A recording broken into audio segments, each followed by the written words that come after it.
ముఖ్యంగా ఇప్పుడే కేటీ రామారావు గారు మాట్లాడుతుంటే నేను విన్నా.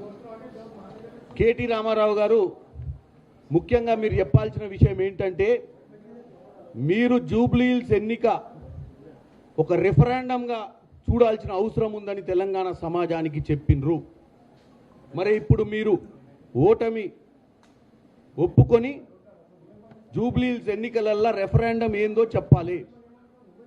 కాంగ్రెస్ పార్టీ ప్రజాపాలన ప్రజలు ఒప్పుకున్నారా, ప్రజలు మెచ్చుకున్నారా లేదా అన్న విషయాన్ని కేటీ రామారావు గారు చెప్పాల్సిన అవసరం ఉండే.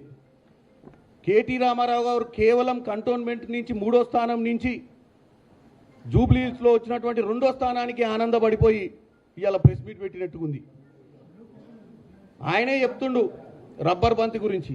ఆల్రెడీ రబ్బర్ బంతిని సెక్రటేరియట్ నుంచి ఇసిరేస్తే గజ్వేల్ దగ్గర ఫామ్ హౌస్లో పడ్డది. ఇక వెనుకకు వచ్చే పరిస్థితి లేదు, అసెంబ్లీకి వస్తలేదు, ఎక్కడికి వస్తలేదు రబ్బర్ బంతి. మీరు కేవలం ఇవాళ వచ్చి కాంగ్రెస్ పార్టీ విధి విధానాలు ఇప్పటికైనా మార్చుకోమని చెప్తున్నావు. ఇంకేం మార్చుకుంటాం ఆయన మేము మాకేం చేయాలనో మాకు చెప్పాల్సిన అవసరం లేదు. నువ్వు first of all KT Ramarao గారైనా హరీష్ రావు గారైనా బీఆర్ఎస్ నాయకులకు నాకు ఒక విన్నపం.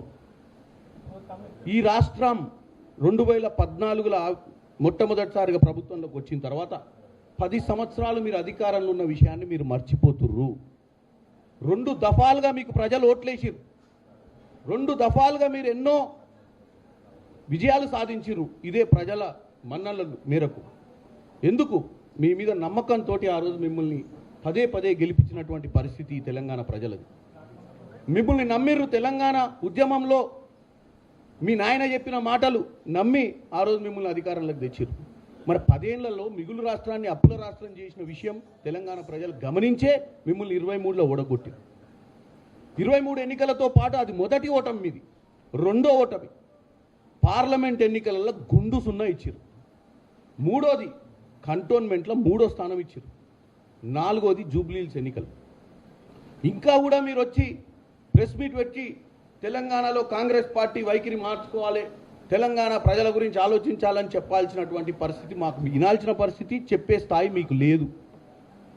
ఎందుకంటే గంట క్రితమే తేలింది లెక్క. మనం ఎక్కడున్నామో మన పరిస్థితి ఎక్కడుందో. మా సోషల్ మీడియా కార్యకర్తలకు, మా సోషల్ మీడియా 4 గోడల మధ్యన పెట్టుకొని ప్రచారం చేస్తూ తప్పుడు ప్రచారం చేస్తున్న వాళ్ళందరికీ నువ్వు కృతజ్ఞతలు తెలియజేసినావు. నీకుందే సోషల్ మీడియా, నీకు ఏ మీడియా లేదు, నీకున్నదే సోషల్ మీడియా. నువ్వు గ్రౌండ్లో ఏం చేసేది లేదు, నీ కార్యకర్తలలో మనోధైర్యం లేదు, నీ కార్యకర్తలు ఈరోజు బూత్లో కూర్చునే పరిస్థితి కూడా లేదు. జూబ్లీ హిల్స్ ఎన్నికలలో నీ కార్యకర్తలు బూత్లో కూర్చుర్రో లేదో కానీ నువ్వు వచ్చి ఈరోజు ప్రెస్ మీట్ పెట్టి నీ సోషల్ మీడియా గురించి చెప్తున్నావు. ఇప్పుడు బ్రహ్మాండంగా చేసిరు, సోషల్ బ్రహ్మాండంగానే చేసిరు. ఏది నిజం కాదు. నిజమేందా అంటే ఇలా జరిగింది నిజం. ఇప్పటిదాకా మీరు రోజు 4 గోడల మధ్యన ఈ స్క్రైబు, ఆ స్క్రైబు, ఆ వెలుగు, ఈ వెలుగు, వెలుగులేని వెలుగులు పెట్టి ఏం చేసిరు మీరు? మేము మాట్లాడే ప్రతిదాన్ని మధ్య మధ్యన అక్షరాలు కత్తిరించి ప్రజలకు వాట్సాప్లలో పంపిస్తే ఓట్లు దండుకొని పడతాయి అనుకొని పిచ్చి ఆలోచనతో ఉన్న మీకు ఇలా ప్రజలు బుద్ధి చెప్పిర్రు. ఇప్పటికైనా కేటీ రామారావు గారు, హరీష్ రావు గారు, బీఆర్ఎస్ నాయకులందరికీ నాది ఒకటే విన్నపం. కన్స్ట్రక్టివ్ అపోజిషన్గా ఉండండి. ఎస్, మేము కూడా నేర్చుకున్నాం. ప్రతి ఎన్నికలు మేము ఈరోజు ఇంత సక్సెస్ఫుల్ ఎన్నికలు చేసినా కానీ ఈరోజు మాకు కూడా కొన్ని విషయాలు అర్థం చేసుకొని ముందుకు పోవాల్సిన అవసరం ఉంది. ఈరోజు మీరు కేవలం మా కుటుంబంలో ఉన్నటువంటి చిన్న చిన్న టీ కప్పులో తుఫాన్ లాంటి సమస్యలను ఒక పెను తుఫాన్ కింద చూపించి ప్రజలను మభ్యపెట్టి ఇక పాలన అయిపోయింది, వీళ్ళు పాలన చేత కాదని చెప్పి ప్రయత్నం చేసినావు. ఇలా మా ముఖ్యమంత్రి రేవంత్ రెడ్డి గారు అందరినీ సమన్వయం చేయగలిగింది. ఈ ఎన్నికకు ఆయన ఒక క్యాప్టెన్గా సక్సెస్ఫుల్ అయింది. అలా ఒక టీంని మా అందరినీ, ఒక వ్యవస్థను ఒక దగ్గరికి చేర్చి ఒక ఎన్నిక ఎట్లా చేయాలి, 3 సార్లు ఓడిపోయినటువంటి జూబ్లీ హిల్స్ ఎన్నికల 407 బూతులలో ఏ విధంగా పనిచేయాలని చెప్పి ఇలా మా అందరికీ ఒక కొత్త అధ్యాయాన్ని నేర్పించాడు. మేము కూడా చాలా నేర్చుకున్నాం ఈ ఎన్నికలల్లో. ప్రతిసారి ఎన్నికలల్లో ఓటింగ్ ప్యాటర్న్ నడిచేటప్పుడు కూడా ఎంతోమంది ఓటర్లు ఇవాళ జూబ్లీ హిల్స్లో 48% ఓటింగ్ కావడానికి కారణం 70% ఓట్లే ఉన్నాయి. అక్కడ 30% ఓట్లు సెటిలర్స్ చాలామంది బయటికి పోయారు.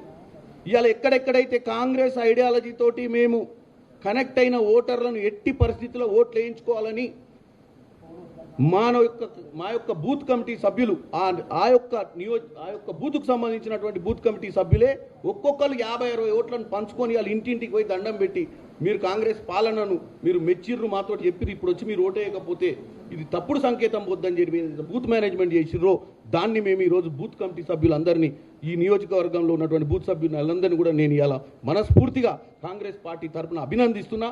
ఈ గెలుపు మీదే.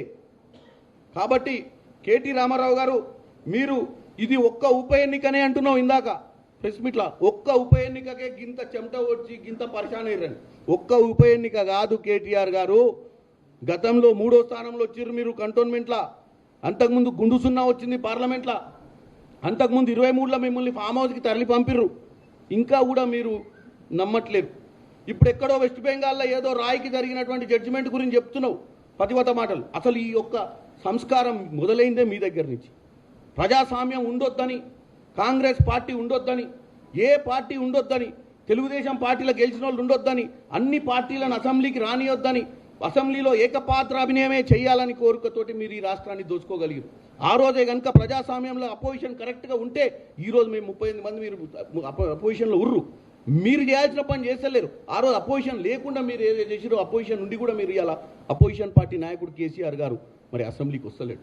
తెలంగాణ ప్రజలు గమనించాలి. ముఖ్యమంత్రిగా మీరు 10 సంవత్సరాలు ఆయనకు అవకాశం ఇస్తే అపోజిషన్ పార్టీగా ఒక్కరోజు కూడా అసెంబ్లీకి వచ్చే ప్రయత్నం చేస్తలేడు, మీ సమస్యల మీద మాట్లాడతలేడు.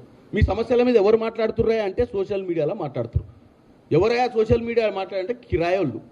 ఇప్పుడు ఆయన చెప్తుండు స్వచ్ఛందంగా పనిచేస్తున్నారు సోషల్ మీడియాలని. ఏది స్వచ్ఛందమో ఏది అస్వచ్ఛందమో అందరికీ తెలుసు. కాబట్టి కేటీ రామారావు గారు, మీరు ఈరోజు తెలంగాణ ప్రజలకు మీరు ఇందాక ప్రెస్ మీట్లో చెప్పాల్సింది రెఫరెండం గురించి. కాంగ్రెస్ పార్టీ ప్రజా పాలనను ప్రజలు